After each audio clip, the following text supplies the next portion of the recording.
मेरे आते ही आप ऐसे शांत हो गए जैसे मेरी श्रद्धांजलि सभा में आए हैं। मैं जिंदा आदमी हूँ भाई। हाँ, पवार साहब आप महाराष्ट्र से अगर हैं, महाराष्ट्र से होंगे ऐसा लगता है मुझे। बहुत अच्छा, मैं धीरे धीरे बोलूँगा। मेरे पहले इतनी सुरीली आवाज़ आपने सुनी है। मुमताज़ जी और मेरे में एक लाइन का अंतर है डी साहब, एक लाइन का। ये सुर के साथ गाती हैं और मैं ससुर के साथ गाता हूँ। हाँ, ससुर के साथ गाने से फ़ायदा होता है कि घर सुखी रहता है।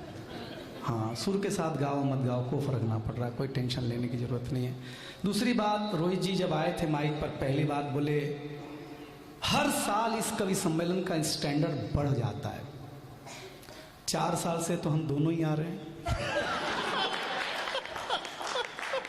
अगर स्टैंडर्ड बढ़ा है तो हम कैसे आ रहे हैं मेरे समझ में नहीं आ रहा है भाई साहब। और कोई बड़ी, जब 4 साल से हम ही आ रहे हैं, हाँ, तो स्टैंडर्ड बढ़ा कैसे भाई साहब? अच्छा, हम कारण भी जानते हैं, उन्होंने बता ही दिया है। पेमेंट और कवि हम दो हैं, ये बदल ही नहीं सकते हम, कि हम मांगते नहीं वो देते नहीं, ये रिश्ता बना हुआ है हम लोगों का, तो चलते रहता है। और जितने भी चेहरे हैं मेरे सामने, सब बैठे हैं, सबको मैं पहचानता हूँ निजी तौर पर। खुशी एक बात की होती है बस, कि जब हम आते हैं तो आप हंसने के लिए हमारे नाम पे आ जाते हैं।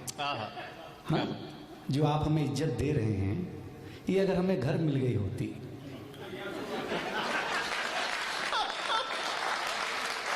क्या बात है, सही कह रहे हैं ना सर।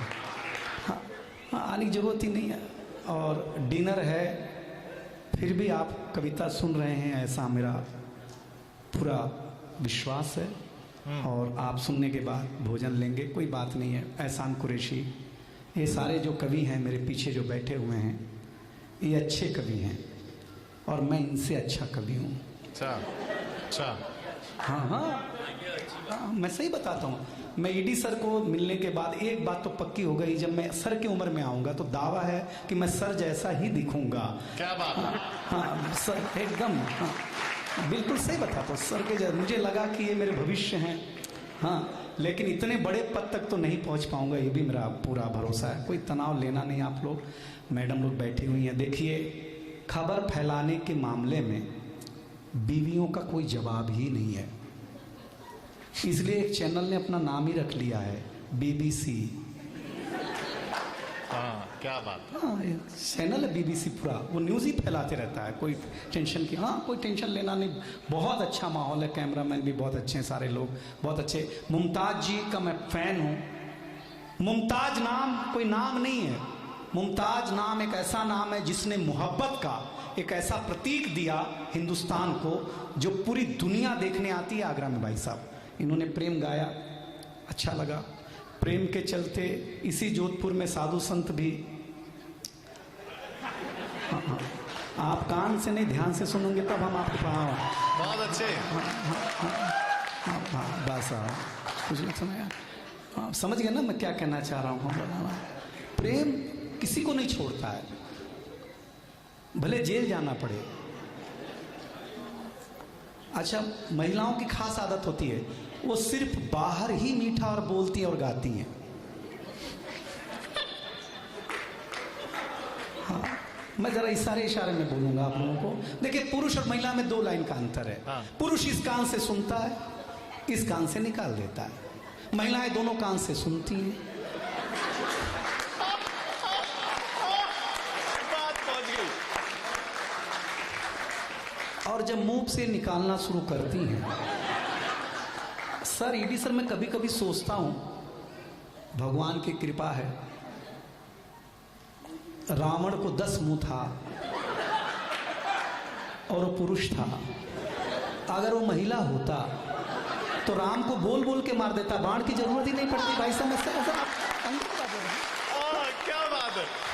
अंदर क्या गनीमत है, आप बनाइए कि रावण, हाँ, इसलिए उसको बाण और निकालना पड़ा, मारना पड़ा 10 मुंह के बाद। बस यही सब है। महिलाओं के हम बिल्कुल वो नहीं करते हैं।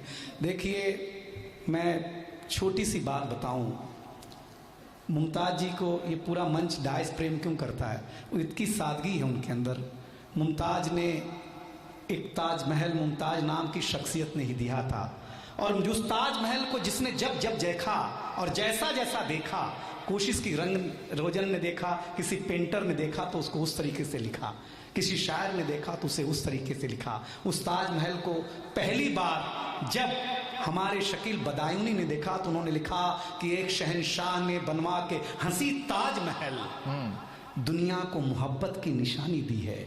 उसी ताजमहल को साहिर लुधियानवी ने देखा तो लिखा, एक शहंशाह ने दौलत का सहारा लेकर उड़ाया है हम गरीबों की मोहब्बत का मजाक। उसी ताजमहल को कैब भोपाली को एक कमी नजर आई तो उन्होंने लिखा कि तुमने झूठा वादा कर कर मेरी और भी उम्र बढ़ा दी, एक कमी थी ताजमहल में, मैंने तेरी तस्वीर लगा दी। क्या और बात। उसी ताजमहल को राहत इंदौरी ने देखा तो उन्होंने लिखा कि हर एक लफ्ज का अंदाज बदल रखा है। उनके स्वाभिमान को ताजमहल ने जब ठेस पहुंचाई तो उन्होंने कहा कि मैंने हर एक लफ्ज का अंदाज बदल रखा है, आज से तेरा नाम गजल रखा है, मैंने शाहों के मोहब्बत का भरम तोड़ दिया, मेरे कमरे में भी एक ताजमहल रखा है। वाह। और आपकी तालियां मुझे और चाहिए। अंतिम में 4 पंक्तियां एक हिंदी के कवि ने लिखा, उस सुंदर ताजमहल को देखा। आप अपनी आंख में ताजमहल रखिए और शिव सागर मिश्र की तालियां उनके घर तक पहुंचाइएगा। उन्होंने ताजमहल को देख करके लिखा कि आलिंगन को तड़प रही हैं 4 मीनारे ताज की, 2 बाहें शाहजहां की, 2 बाहें मुमताज की। वाह वाह वाह वाह वाह वाह वाह वाह वाह। तो अगर कोई, इसका सुनाने का मतलब यही था कि अगर कोई चीज खूबसूरत हो, मतलब मुमताज मैं सोचता हूं कि कितनी खूबसूरत रही होगी कि एक आदमी ने पहले कब्र बनाई, हाँ, दिल नहीं भरा उसका, तो फिर उसने एक महल बनाया। आज के जमाने में मैडम लोगों में बताऊं, सिर्फ सूरज है जो पूरब से निकलता है, चांद हर मेकअप आइडिया से निकल जाता है, मेकअप रूम से निकलते रहता है, भाई सब ब्यूटी पार्लर से निकलते रहता। सही बताता हूँ।